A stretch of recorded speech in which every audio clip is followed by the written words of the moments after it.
السلام عليكم ورحمة الله وبركاته. بسم الله والصلاة والسلام على أشرف الأنبياء والمرسلين، ثم أما بعد.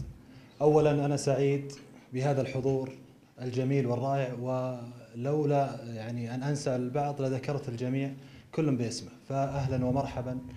وحقيقة يكفي نجاح لهذا الألبوم اللي هو شيلات فهد مطر الثالث، يكفيه نجاح حضوركم هذه الليلة. أنا سعيد بهذا الحضور. هذا الألبوم أيها الإخوة طبعا كان يعارضني البعض في أني أنزلت فيه حوالي 18 عمل، وقد أتعبت حتى معي مهندسين الصوت، وأشكر المهندس الرائع سعد القحطاني الذي مل وكل، حتى أحيانا كان يغلق الجوال عني، حتى من كثر ما أعيد من الألحان عنده، حتى إن بعض الأعمال حتى الإنسان يكون في يطور مما يقدم. أحيانا نعيد اللحن للقصيدة إلى 3 مرات بعد أن تسجل كاملة، ثم يطرأ لحن جديد، ثم نعيده، ثم يطرأ لحن ثالث، ثم نعيده. أيضا أشكر الأستاذ القدير عبد الله السكيتي وهو حاضر معنا. أيضا لا يسعني أيضا في هذا الموقف إلا أن أشكر الشعراء الذي لولا الله ثم لولاهم لما كان الإبداع وكان الجمال. أصدرنا في هذا العمل 18 شيلة تقريبا، كانت متنوعة في مواضيعها، كانت ما بين العاطفة وبين الرثاء وبين العتب، فحاولنا أن ننوع لا في الألحان ولا في المواضيع.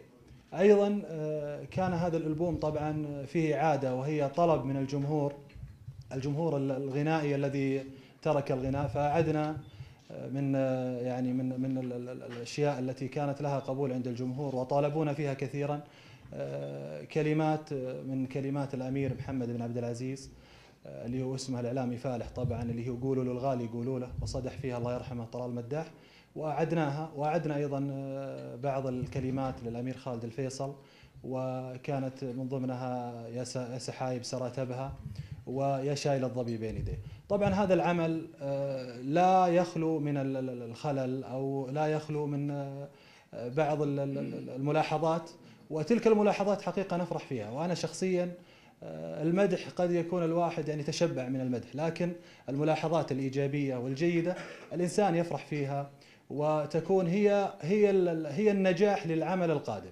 حقيقة أنا سعدت بكم هذه الليلة وتشرفت، وأشكر حقيقة الأمير يزيد وفضيلة الشيخ عايض القرني، الدكتور عايض القرني، والشيخ نايف بن ماجد بن عجمي، وأخوي الإعلامي محمد بن فهد الشهري، وحجاب بن طايع. ودي والله أحسب الجميع كلهم. أشكر أيضا الرجل الجميل في شعره، الشاعر الكبير عثمان الشهري، والذي كان له ربما حتى التغير في بعض من الطرق أو من الألحان التي قدمتها. أشكر الشكر جزيل. شكرا لكم جميعا، والألبوم إن شاء الله سيكون في معيتكم، إهداء لكم من منارات السلام. أخيرا أشكر الأستاذ الكبير تركي بن خويتم، والذي كان الداعم هو الحقيقي، والذي جعل الأعمال بأجمل حلة.